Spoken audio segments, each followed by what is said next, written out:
Hello दोस्तों, कैसे हैं आप लोग। आशा करता हूं आप लोग अच्छे होंगे। दोस्तों आज की इस वीडियो में मैं आपको बताने वाला हूं कि आधार कार्ड के अंदर यदि आपने कोई भी डेटा को अपडेट करवाया है, जैसे कि अपना नाम, अपना जन्म तिथि, अपना पता, अपना बायोमेट्रिक को यदि आपने अपडेट करवाया है जिसमें से आपका फोटो, फिंगरप्रिंट और आइरिस आता है। इतना ही नहीं दोस्तों, यदि आपने मोबाइल नंबर या ईमेल आईडी को जोड़ा है, या फिर दोस्तों आप अपना यहाँ पे डेमोग्राफिक डेटा को अपडेट किए हैं जिसमें से आपका कंप्लीट एड्रेस आता है, जैसे village, post office, district, pin code, state name, father name. Almost मैं कहना चाहूँ दोस्तों, तो कोई भी डेटा को आपने अपडेट कराया है और उसका आप स्टेटस को चेक करना चाहते हैं कि आपका जो आधार कार्ड है अपडेट हुआ है या फिर नहीं हुआ है, और दोस्तों हो गया है तो उसे आप डाउनलोड कैसे करेंगे, तो ऑलमोस्ट मैं आपको सारी जानकारी बस एक क्लिक के माध्यम से बताने वाला हूं। काफ़ी वीडियो आसान होने वाला है दोस्तों, बस आपको ध्यानपूर्वक समझ लेना है। देखिए, इसके लिए सिंपली आपको जो है अपने मोबाइल स्क्रीन के ऊपर आ जाना है और किसी भी एक ब्राउज़र को ओपन कर लेना है। तो स्क्रीन के ऊपर आप देख पा रहे होंगे क्रोम ब्राउज़र हमारे पास में है। मैं इसे ओपन कर लेता हूँ। ओपन करने के बाद दोस्तों यहाँ पे सिंपली आपको, यहाँ आने के बाद दोस्तों आपको सिंपली टाइप करना है SSUP। ठीक है, क्या टाइप करिएगा, SSUP आपको टाइप कर देना है। देख सकते हैं SSUP मैंने टाइप कर दिया है। इसे आपको सर्च कर लेना है दोस्तों। जैसे ही आप टाइप करते हो ना, इसके बाद आपको इसे सर्च कर लेना है। सर्च करने के बाद ये आपको जो है वो सीधे तौर पे पहले नंबर पे इसका ऑफिशियल साइट आपको देखने को मिल जाता है, जो कि है आपका ssup.uidai.gov.in। अब दोस्तों आपको इसके ऊपर क्लिक कर देना है। ठीक है, जैसे आप यहाँ पे क्लिक करते हो, आप जो है वो सीधे तौर पे आधार कार्ड के ऑफिशियल साइट के ऊपर आ जाते हो।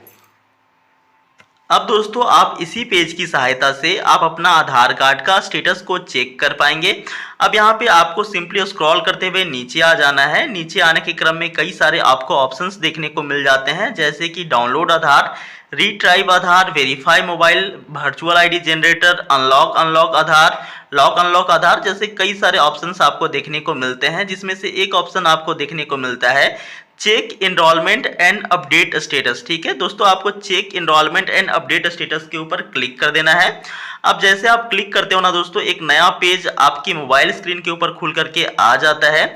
अब इसी पेज की सहायता से आप लोग जो है अपना स्टेटस को चेक कर पाएंगे। अब यहाँ पे देखिए कह रहा है ना कि इंटर इनरोलमेंट आईडी, SRN और URN। ठीक है, तो देखिए सिंपली दोस्तों, यदि आपके पास में इनरोलमेंट आईडी नंबर है तो उसे आप डाल सकते हो, SRN नंबर है यानी सर्विस रिक्वेस्ट नंबर है तो आप इसे डाल सकते हो, या फिर URN यानी कि अपडेट रिक्वेस्ट नंबर है तो भी आप इसे डाल सकते हो। तो जनरली दोस्तों जब आप अपना आधार कार्ड को इनरोलमेंट सेंटर पे यानी आधार कार्ड सेंटर पे जाते हो अपडेट करवाने के लिए, तो वहाँ पे जो आधार ऑपरेटर्स होते हैं उनके द्वारा एक आपको पर्ची दिया जाता है, एक रसीद दिया जाता है, और उसी रसीद के अंदर आपका इनरोलमेंट आईडी नंबर मेंशन होता है।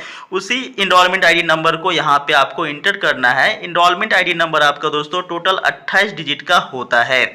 अब यहाँ पे जैसे आप इंटर करते हो ना, उसके बाद कैप्चा दिया गया है, इस कैप्चा को आपको भर लेना है और फिर सबमिट करना है। ध्यान रहे दोस्तों, यहाँ पे आपको बताया गया है कि जो आपका इनरोलमेंट आईडी है, ये आप देख पा रहे हो ना जो लिखा गया है, इसमें बताया गया है कि आपका जो इनरोलमेंट आईडी है ये टोटल 28 डिजिट का होता है, जिसमें से यहाँ पे आपका 14 डिजिट का जो है वो इनरोलमेंट नंबर होता है, और उसके बाद 14 डिजिट का आपका डेट और टाइम मिला करके होता है। ये टोटल आपका 28 डिजिट हो जाता है। अब चलिए मैं आपको सीधा सीधा पर्चा दिखा देता हूँ, पर्चा के अंदर ये चीज़ मेंशन कहाँ होता है। दोस्तों आप गौर कर पा रहे होंगे, कुछ इस प्रकार से आपको इनरोलमेंट स्लिप यानी पर्ची मिला होगा। इसी पर्ची के अंदर आपका इनरोलमेंट नंबर 28 डिजिट का आपको देखने को मिलता है। अब यहाँ पे आप गौर कर पा रहे होंगे दोस्तों, ये अपडेट रिक्वेस्ट नंबर लिखा हुआ है। ये अपडेट रिक्वेस्ट नंबर टोटल आपका 14 डिजिट का होता है, और इसके बाद यहाँ पे डेट और टाइम लिखा गया है। डेट के अंदर पूरा डेट जैसे कि दिन, महीना और साल, और समय के अंदर आपका कंप्लीट समय जैसे कि घंटा, मिनट और सेकेंड। ठीक है, ये दोनों मेंशन होता है, और ये भी आपका 14 डिजिट का होता है। टोटल 14 डिजिट आपको यहाँ से मिल जाते हैं, और 14 डिजिट आपको अपडेट रिक्वेस्ट नंबर से मिल जाते हैं। इस प्रकार से टोटल आपका 28 डिजिट हो जाता है। बस आपको कुछ बातों का ध्यान रखना है इंटर करने वक्त। चलिए मैं आपको बता देता हूँ कि कौन कौन सा बात का आपको ध्यान रखना है। तो यहाँ पे देख सकते हैं टोटल ये आपका हो जाता है 28।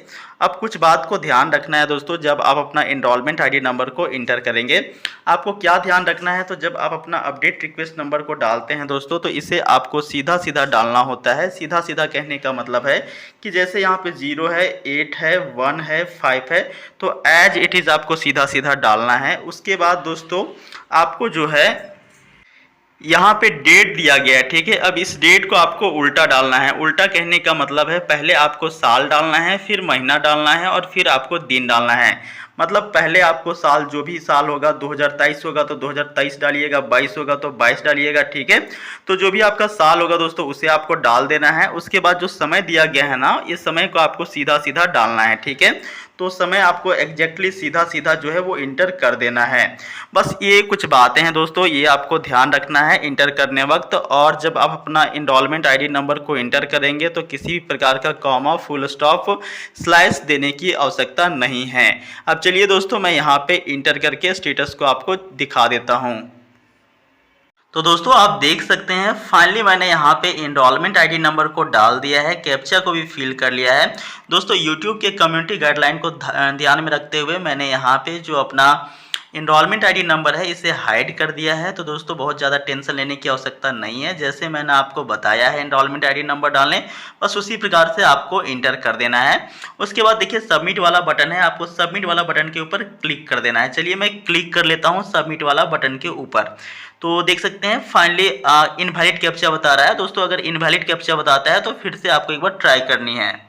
दोस्तों मैंने एक बार फिर से यहाँ पे कैप्चा को री इंटर किया हुआ है और फिर से चलिए सबमिट करके देखते हैं सबमिट होता है या फिर नहीं होता है। तो चलिए सबमिट वाला बटन के ऊपर क्लिक कर दिए। देखिए दोस्तों फाइनली सबमिट जैसे ही मैंने किया, यहाँ पे देख सकते हैं क्या लिख करके आ गया है। तो आप देख सकते हैं दोस्तों फाइनली जो है वो लिख करके आया है request accepted stage, validation stage और कंप्लीटेड। मतलब जो मैंने यहाँ पे रिक्वेस्ट दिया हुआ था वो यहाँ पे एक्सेप्ट किया गया, स्वीकार किया गया। उसके बाद वैलिडेशन स्टेज लिखा हुआ है, मतलब कि इसका जांच पड़ताल किया गया। जांच पड़ताल कहने का मतलब होता है दोस्तों जो आधार कार्ड के इंटरनल ऑपरेटर्स होते हैं, आंतरिक ऑपरेटर्स होते हैं, वो आपके द्वारा दी गई रिक्वेस्ट का जांच पड़ताल करते हैं। यदि वो सही पाया जाता है तो फिर उसे कंप्लीट कर देते हैं और आपका आधार कार्ड जनरेट कर देते हैं। देखिए यहाँ पे लिख करके आ चुका है your Aadhaar card has been generated.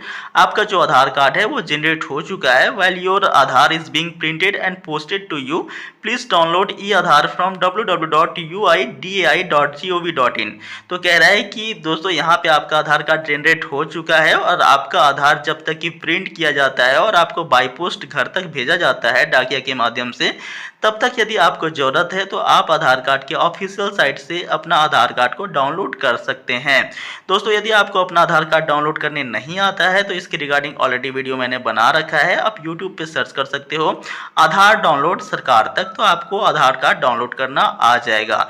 तो दोस्तों ऑलमोस्ट मैंने आपको सारी जानकारी प्रोवाइड करवा दी है कि कैसे आपको अपना अपडेट का स्टेटस चेक करना है, कैसे ये चेक होता है। बाकी दोस्तों मैं आपको अगर कहना चाहता हूँ कि यदि आपने आधार डेटा को अपडेट करवाया है तो एटलीस्ट आपको कम से कम 30 दिनों तक का वेट करना है। एटलीस्ट आपका 30 दिनों के भीतर भीतर जो है दोस्तों वो अपडेट कर दिया जाता है। तो आशा करता हूँ मेरे द्वारा दी गई जानकारी से आपको सब कुछ क्लियर हो गया होगा। फिर भी कोई इशू रह जाता है, कोई डाउट रह जाता है तो कमेंट बॉक्स में पूछे, मैं निश्चित तौर पे आपके समस्याओं का समाधान करने का प्रयास करूंगा। मिलते हैं दोस्तों अगले वीडियो में, तब तक वीडियो पूरा देखने के लिए बहुत बहुत धन्यवाद।